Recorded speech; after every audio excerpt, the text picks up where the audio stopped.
नमः विष्णुपादाय कृष्णप्रेष्ठाय भूतले श्रीमते भक्तिवेदान्त स्वामिनिति नामिने नमस्ते सारस्वते देवे गौरवाणी प्रचारिणे निर्विशेष शून्यवादी पाश्चात्य देशतारिणे। हरे कृष्णा। स्वागत है आप सभी का हमारे इस्कॉन मायापुर टेलीविज़न में। तो आज हम जिस विषय पर चर्चा करने जा रहे हैं वो है कि भक्ति क्यों की जाए, भगवान की भक्ति आखिर क्यों की जाए।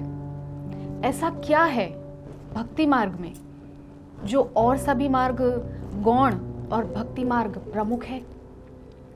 तो उसके लिए हमें भगवान के भक्तों के चरित्रों पर नजर डालनी होगी।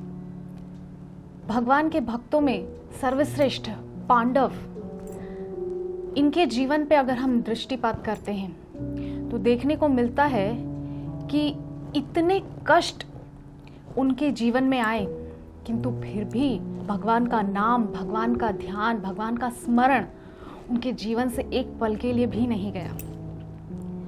ऐसे ही भक्तों के कारण हम गर्व से कह सकते हैं कि भक्ति क्यों न की जाए।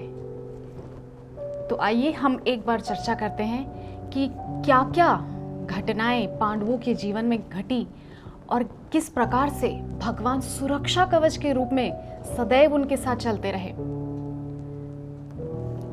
जन्म से ही पांडवों के जीवन में देखा जाए तो जन्म के पश्चात ही उनके सर से पिता का साया उठ गया। तत्पश्चात जैसे ही वो राजमहल में आए तो कुटिल दुर्योधन और गांधार नरेश शकुनी ने कई कई षड्यंत्र करके उनको मृत्यु के घाट पहुंचाने का प्रयास किया, किंतु फिर भी कृष्ण की कृपा सुरक्षा कवच के रूप में सदैव उनके साथ चलती थी। ऐसी कृपा जिसके बल पर जितने भी संकट उनके जीवन में आए वो हवा के एक झोंके की तरह बस निकल गए। एक बार भीम को जहर अथवा तो विष देने का प्रयास किया गया, विष के लड्डू खिलाए गए, किंतु उसके बावजूद भी भीमसेन को कृष्ण की कृपा की वजह से 10,000 हाथियों का बल मिल गया। क्या इसको कृष्ण की कृपा नहीं कहेंगे? किसी व्यक्ति को यदि विष दिया जाए तो वो निश्चित तौर पे मर जाएगा, किंतु कृष्ण की कृपा से उस व्यक्ति को यदि 10,000 हाथियों का बल मिल जाए तो इस प्रकार से लाक्षागृह की घटना, लाक्षागृह में गुप्त रूप से पांचों पांडवों, माता कुंती को जला करके राख कर देने की जो साजिश थी उसको कृष्ण ने विदुर जी को निमित्त बना करके ध्वस्त कर दिया, उस योजना को विध्वंस कर दिया। तो इस प्रकार से भगवान के भक्तों के जीवन में आने वाले कष्ट भगवान इतनी आसानी से, जैसे कि श्रीमद् भागवतम में एक जगह कहा जाता है वत्स पदम स्मयत प्लवाह।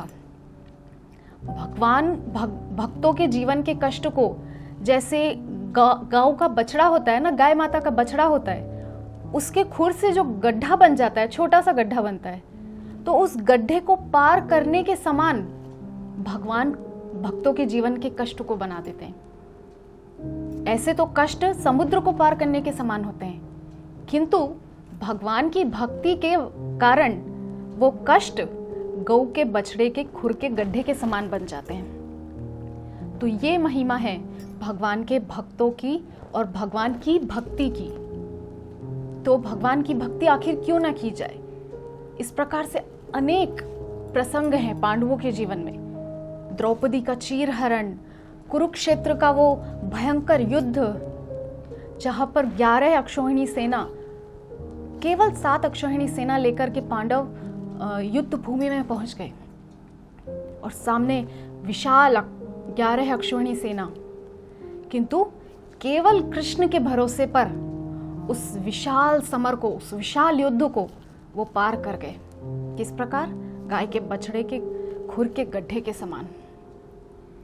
किंतु जब कृष्ण अपनी लीला संवरण करके अपने निज धाम में चले गए तो उन सभी पांडवों को एक क्षण के लिए भी इस पृथ्वीलोक पर रहना गंवारा नहीं था।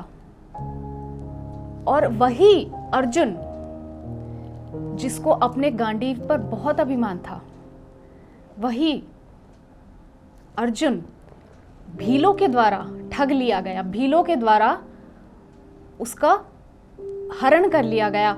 जिन पत्नियों को वो, कृष्ण की पत्नियों को द्वारका से लिए आ रहा था, जब द्वारिका समुद्र में डूबने वाली थी, तब कृष्ण की पत्नियों को लेकर जब वो वृंदावन की ओर जा रहा था, तो भीलों के द्वारा लूट लिया गया। तो वही अर्जुन था। किसी कवि ने बहुत सुंदर बात कही है कि समय समय बलवान, नहीं मनुष्य बलवान। काबे अर्जुन लूटियो, वही धनुष वही बाण। अर्जुन वही था, उसका धनुष और बाण भी वही थे, किंतु भगवान की शक्ति अब उसके साथ नहीं थी।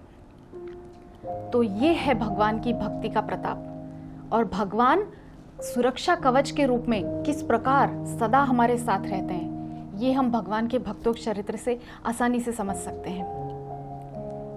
तो अब आप लोग आसानी से समझ जाएंगे कि भगवान की भक्ति आखिर क्यों की जाए। क्योंकि चाहे जितना भी कष्ट हो, भगवान उन कष्टों को हमारे लिए नाम मात्र का बना देते हैं, हमें उन कष्टों की अनुभूति होने ही नहीं देते।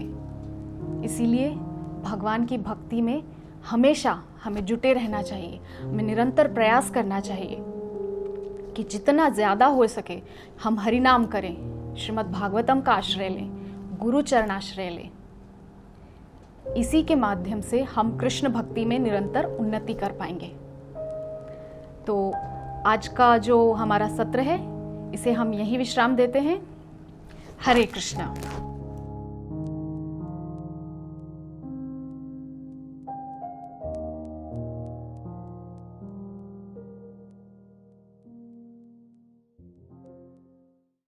হরে কৃষ্ণা।